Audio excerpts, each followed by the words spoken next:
Una araña y candelabros iluminaban la habitación, tapizada de damasco rojo. 4 criados vestidos de negro se mantenían de pie tras los sillones del marroquí.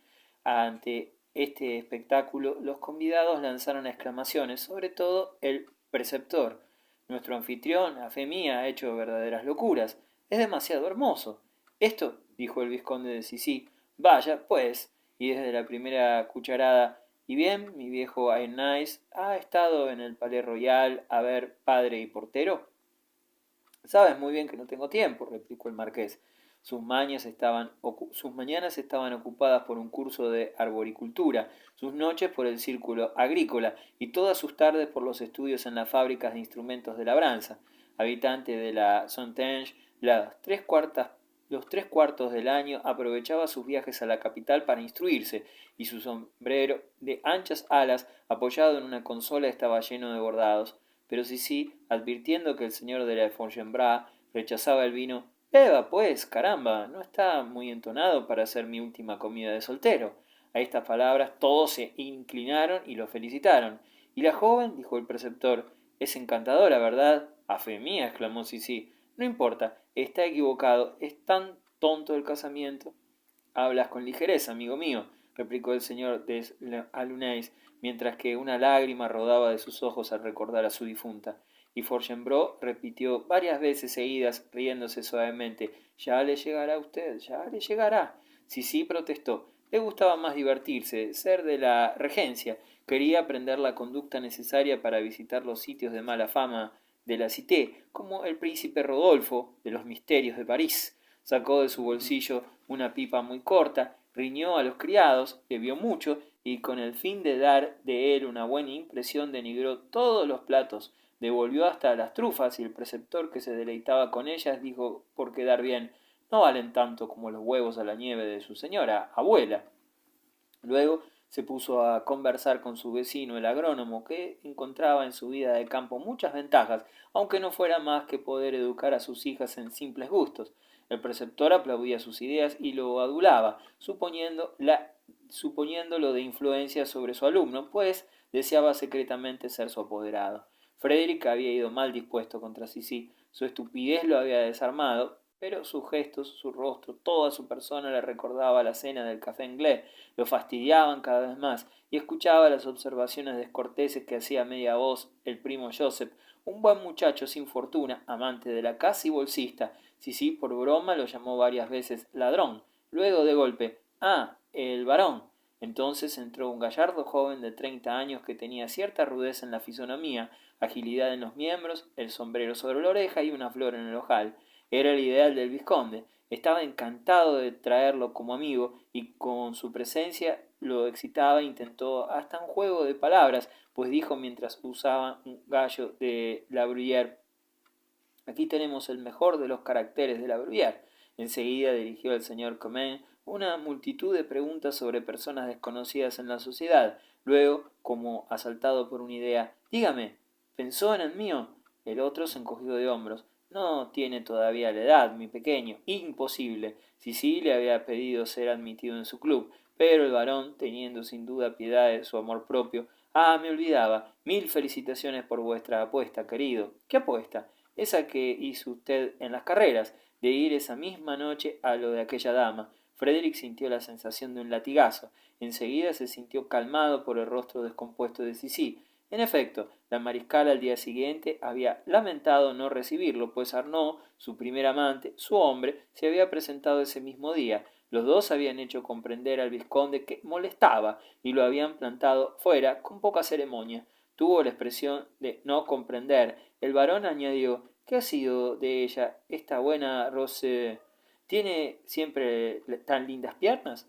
Probando con estas palabras que la conocía íntimamente. Frederick se sintió contrariado por el descubrimiento. No hay por qué ruborizarse, repuso el varón. Es un buen asunto. Sissi hizo chasquear la lengua. ¡Buah! No tan bueno. Dios mío, sí. Primero que no le encuentro nada de extraordinario y luego que se encuentran como ellas tantas como se quiere, pues al fin de cuentas está en venta. No para todos, replicó agriamente Frederick. Se cree diferente a las demás, respondió Sissi. ¡Qué farsa! Frederick sentía que lo ahogaban los latidos de su corazón. Tragó 2 vasos de agua, uno tras otro, pero el varón había guardado buen recuerdo de Rosanet. ¿Está siempre con un tal Arnaud? No sé nada, dijo Sissi. No lo conozco a ese señor.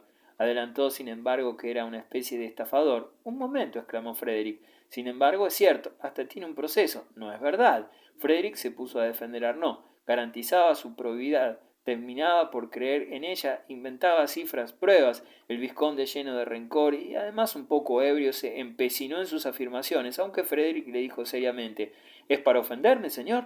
Y lo miraba con las pupilas ardientes como su cigarro. Ah, de ningún modo. Hasta le concedo que tiene algo muy bueno, su mujer.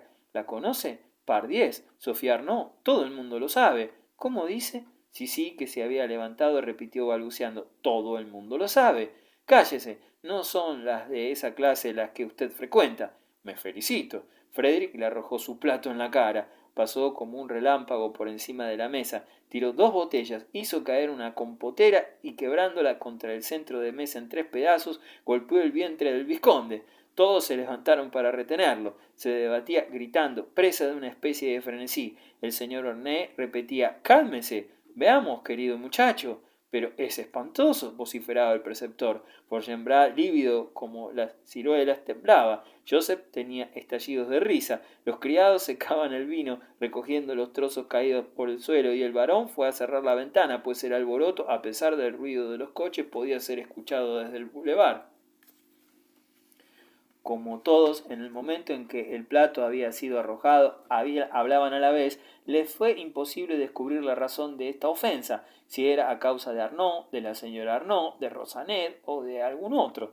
Lo que había de cierto era la grosería incalificable de Frederick. Este rechazó de plano ofrecer la menor disculpa. El señor Aulnay trató de apaciguarlo. El primo Joseph, el preceptor, el mismo Forgenbras, el varón, durante ese tiempo reconfortaba a Sissi, que, cediendo a una debilidad nerviosa, arrojaba algunas lágrimas. Frederick, por el contrario, se irritaba cada vez más, y se hubiera quedado hasta que fuese de día si el varón no hubiese dicho para terminar: «El vizconde, señor, le enviará mañana a los padrinos a su casa». «¿A qué hora?» «Al mediodía, si le parece». «Perfectamente, señor».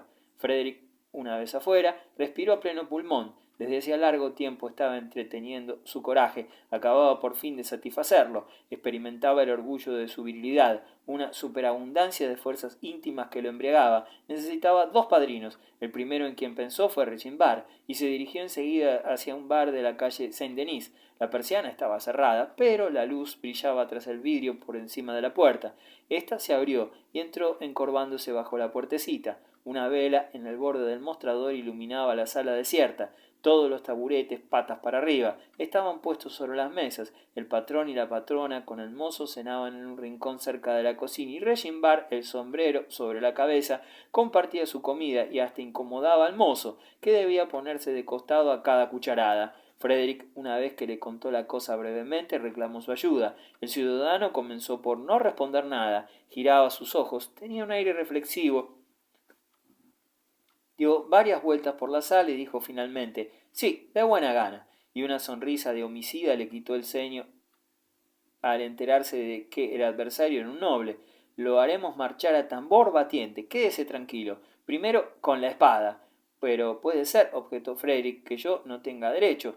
«Le digo que hay que elegir la espada», replicó groseramente el ciudadano. «¿Sabe manejarla?» «Un poco». «Ah, un poco. Así son todos, y tienen la audacia de batirse a duelo. ¿Para qué está la sala de armas? Escúcheme, manténgase a buena distancia, enciérrese siempre en círculos y ataque, ataque. Está permitido, fatíguelo, después échesele encima francamente, y sobre todo, nada de malicia, nada de golpes a lo Fonger, no, simples, 1, 2, blandiendo la espada. Mire, ¿ve usted? Dando vuelta el puño como para abrir una cerradura. Tío Berthier, deme su bastón. Ah, con esto basta». Empuñó la varilla que servía para encender el gas, puso en arco el brazo izquierdo, plegó el derecho y se puso a dar estocadas contra el tabique.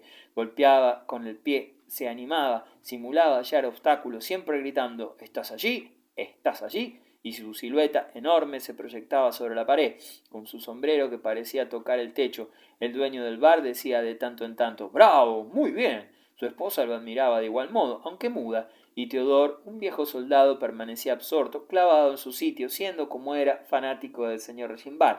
Al día siguiente, temprano, Frederick corrió a la tienda de Dusadier. Luego de una serie de habitaciones repletas de géneros que llenaban los estantes o extendidos sobre las mesas, mientras que aquí y allá soportes de madera sostenían chales, lo vio en una especie de jaula enrejada, rodeado de registros y escribiendo de pie sobre un pupitre. El buen muchacho abandonó inmediatamente su ocupación. Los padrinos llegaron al mediodía. Frederick, por buen gusto, creyó su deber no asistir a la conferencia.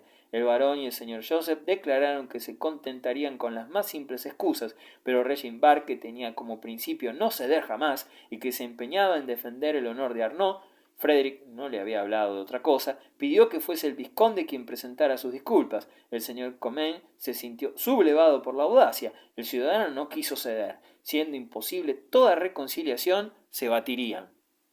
Surgieron otras dificultades, pues la elección de las armas pertenecía legalmente a Sissi, el ofendido, pero Regimbard sostuvo que, por el envío del desafío por escrito, se convertía en el ofensor. Los padrinos reclamaron que una bofetada, sin embargo, era la más cruel de las ofensas. El ciudadano argumentó sobre términos, diciendo que un golpe no es una bofetada. Finalmente decidieron que se asesorarían con militares, y los 4 padrinos salieron para ir a consultar a los oficiales de un cuartel cualquiera.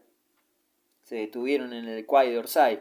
El señor de Comines, después de acercarse a 2 capitanes, les expuso el problema. Los capitanes no comprendieron nada. Tan embarullado estuvo a la explicación por las frases incidentales del ciudadano. En resumen, aconsejaron a los señores escribir un proceso verbal. Después de ello, decidirían. Entonces se trasladaron a un café y, para hacer las cosas más discretamente, designaron a Sissi por una H y a Frederick por una K. Luego volvieron al cuartel. Los oficiales habían salido. Reaparecieron y declararon que evidentemente la elección de las armas correspondía al señor H. Todos retornaron a lo de Sissi. Regimbard y Dusadier permanecieron en la vereda.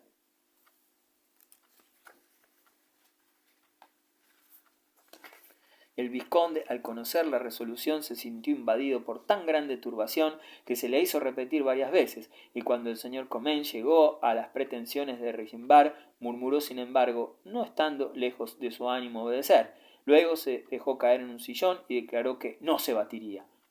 ¿Cómo? Dijo el barón. Entonces Sissi se abandonó un flujo oral desordenado. Quería batirse a trabuco, a quemarropa, con una sola pistola, o bien podría ponerse arsénico en un vaso, que sería echado a suerte. Eso se hace algunas veces, lo he leído. El barón, poco paciente por naturaleza, lo trató con rudeza. Esos señores esperan su respuesta. Al fin de cuentas, es una indecencia. ¿Qué elige? Veamos. ¿Espada? El vizconde replicó sí, con una señal de cabeza, y la cita fue fijada para el día siguiente en la puerta del Maillot a las 7 en punto. Como Dusadier estaba obligado a volver a su empleo, Regimbard fue a informar a Frederick. Lo habían dejado todo el día sin novedades. Su impaciencia se había vuelto intolerable. Tanto mejor, exclamó. El ciudadano estuvo satisfecho de su serenidad. No reclamaban excusas. ¿Creería usted? No era nada, solo una palabra, pero los envié lindamente al diablo, como debía, ¿no es cierto? Sin duda, dijo Frederick, pensando que hubiese sido mucho mejor elegir otro padrino. Luego, cuando estuvo solo, se repitió en voz alta varias veces: voy a batirme, toma, voy a batirme, qué divertido. Y como caminaba por su habitación, al pasar frente al espejo advirtió que estaba pálido. ¿Es que tendré miedo? Una angustia abominable lo sobrecogió ante la idea de tener miedo sobre el terreno. Si me matase, mi padre murió de la misma manera. Si me mataran.